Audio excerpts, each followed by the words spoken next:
What's up, sluts? Just who got out of prison. Yeah, I think I'm keeping that as my intro just because one day somebody who watches 50% off will watch my video and they will get it, and then they will have transcended into a different realm. Uh, Excuse the hello outside. It's. But besides the point, I'm rambling. Today I am doing a book haul. These are all secondhand books because what I did, I was out of reading material and it was stressful, and I needed to treat myself today because I fucked up with my medication. So I went to the secondhand bookstore, which they're currently considering me for a job. Like, please, please, please, please, please, please. I would love to work at a bookstore. Imagine the meet cutes. Excuse me. But yeah, I traded in some of my books, some of them that I had read, some of them that I'd started reading and decided, you know what, no, not for me, and some of them that, like, I just didn't want to read. Like, I read a first paragraph and I was like, nope, not for me. And then I got this stack of books that I'm really excited about. And I'm gonna share them with you. Okay, let's get started. This first book, I'm holding it with the back to you so you can't see it. It's a book that I saw on my mom's shelf a lot when I was a kid, and I always wanted to read it because, you know, it's kind of thin, it's kind of pretty, but she said that when I was a grown-up I could, and then by the time I was a grown-up she'd gotten rid of them. But yeah, it's Cry the Beloved Country by Alan Paton. If you're not South African, you probably don't know about it, but it was written in 1948, and it's a book about apartheid. I'm Afrikaans. And it's about this father who's looking for his son.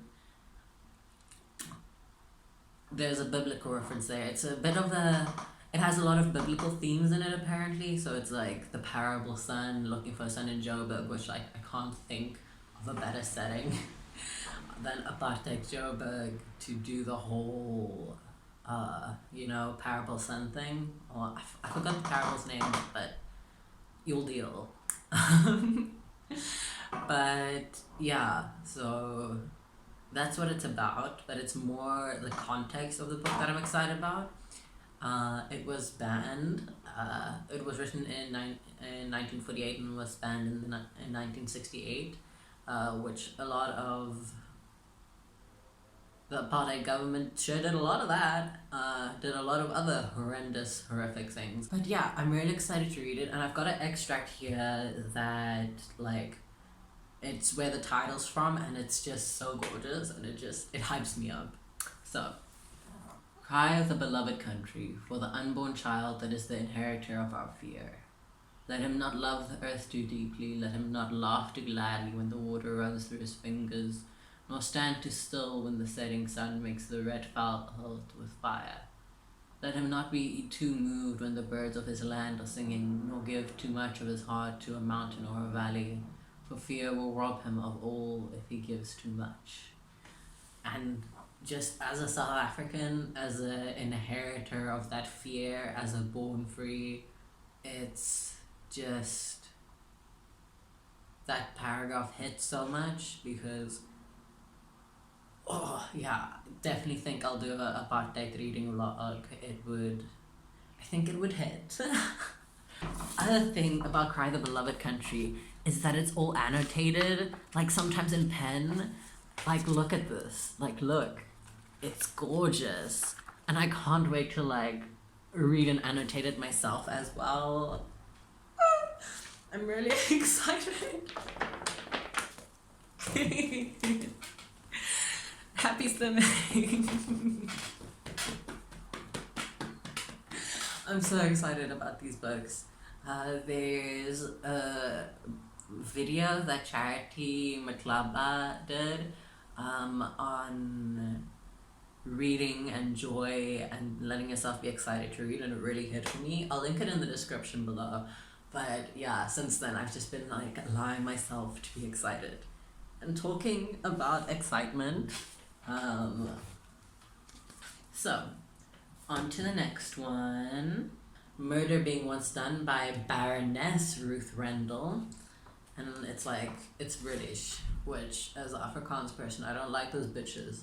But it's whatever. Yeah, it's a standard little paperback mystery book that'll hopefully go really quickly, help me get out of this reading slump. But yeah, it's one in which like the detective who's detecting is not supposed to be detectiving. Which is gonna be really fun to read because, hijinks and things.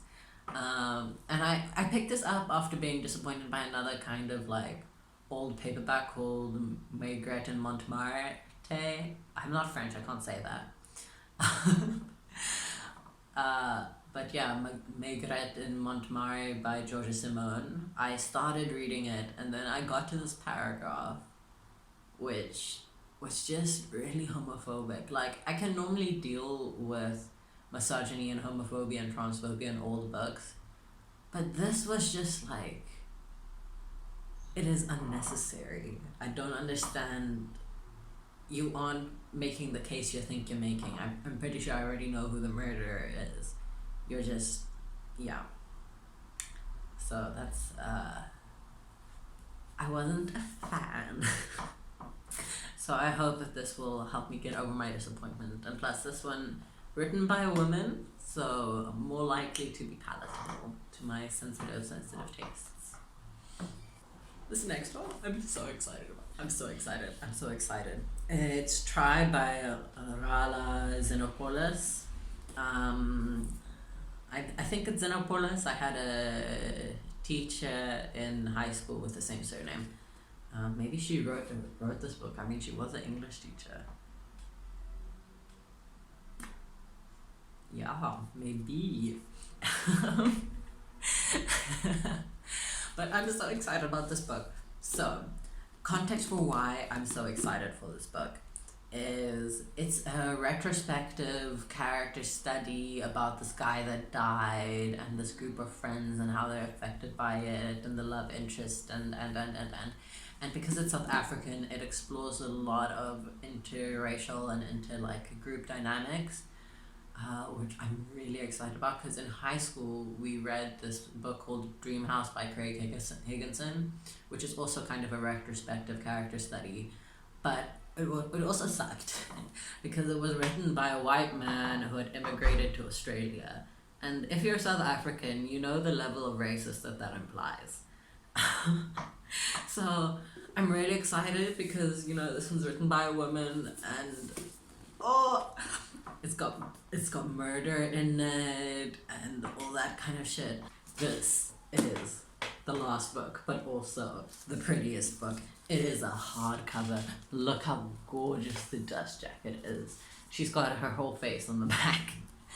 And then look at the green inside. And there's like a little note to the original owners. And then look how gorgeous this is. And the book, it's actually the second in a trilogy.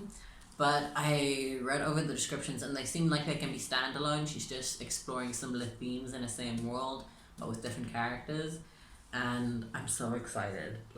I started reading this book already. I'm where the green thingy is. And this was published in 2009. And Hunger Games was published in 2008. And you can definitely tell how they influenced each other. Because it very much feels like that early 2010s dystopia, but matured for a more savvy audience. And I'm really falling in love with the way that Margaret Atwood writes because this is my first book that I'm reading by her. And part of what I want to do lately is I want to read more famous books, hence Cry the Beloved Country. Just because I want to see their influence on modern literature and see kind of where these tropes that we all know and love come from, and also to develop a more distinguished taste for writing styles, because when I was little, I just kind of consumed books, but now I'm very much reading them, and that means I don't read as fast, but I do enjoy it a lot more. So yeah, this is probably gonna be a short little video, but also like I like it, short, snappy. I'm gonna have so much fun editing this. I'm gonna do effects. I'm gonna put pictures. I'm gonna edit. So yeah, peace out, guys. I'll see you guys in the next one.